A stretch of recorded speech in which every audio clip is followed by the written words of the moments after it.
We need to maintain relationships more than ever. This has been a time where we have seen an increase in depression, an increase in alcoholism, abusing drugs. One thing that I've known is that we're designed as human beings to have relationship.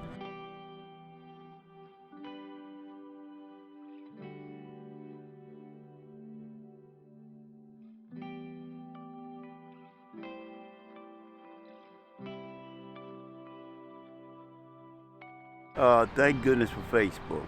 I joined Discord. Discord's been helpful. FaceTiming, videos, pictures. Just sending a note home, even though it's like old school, like that still means a lot. Like that you took time out of your day to like write something down, send it home.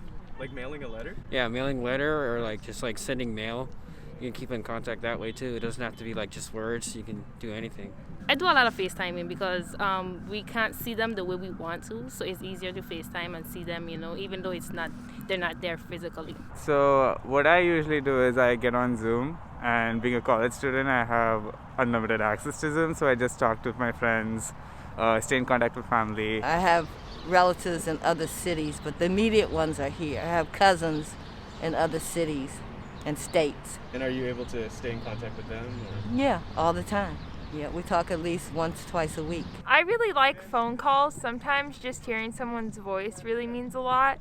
And even FaceTime, if you're able to get people on camera and see their face, it really means a lot. I know even just talking to the phone with my grandma's really old, so I haven't been able to see her in a long time. We don't visit much, and we haven't had any celebrations together, anything like that. We mainly talk through online and through the telephone.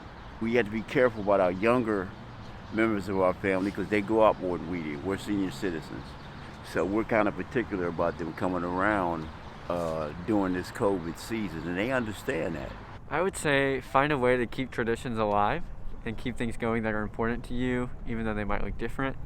I think communicating with family and keeping expectations, but also changing them to meet the circumstances that we're in.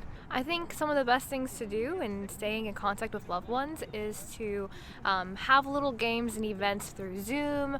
I think as well traveling, but also using social distance and seeing one another that way, and really getting to know the people that you love on a level that's more intimate, because there's not really activities you can do, there's more so talking.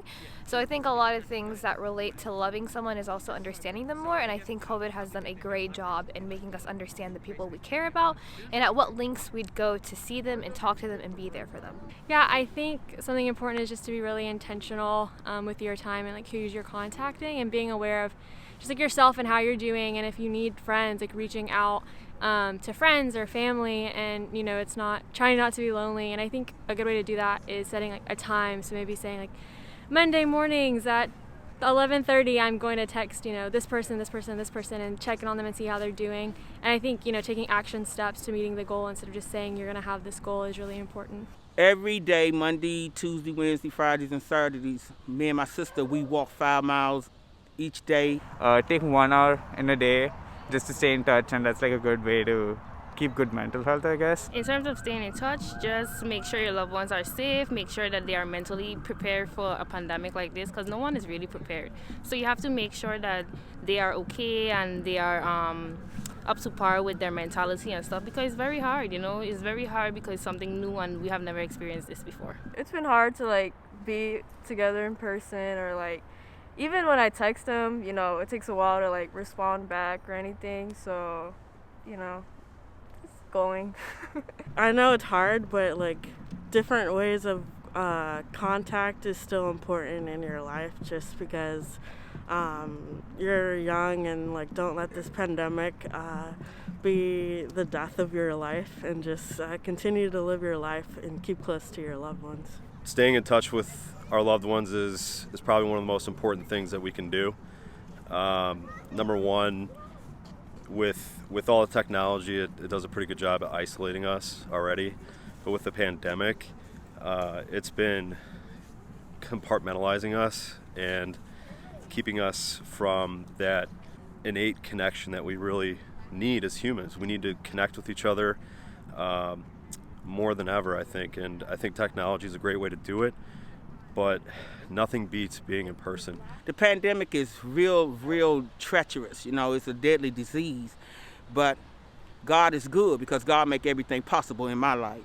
So in other words, I'm saying that he still makes it so that we could still be in contact, but you just got to use common sense to wear your mask.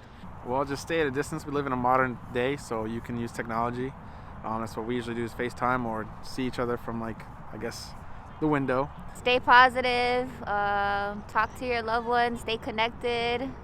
Every so often try to like visit them and like obviously like wear your mask and, you know, keep gathering small. Count your blessings. This is something that everyone's going through, but we're going through it together. Just gotta stay positive and keep moving forward. Keep your mind stimulated, find something to do, and just keep pushing forward. It'll be over before you know it. Don't let this pandemic distance you and make you lose touch with people. It's still important to stay in contact even if it can't be like in person. Especially during a time like this where there's so much division, we need each other now more than ever.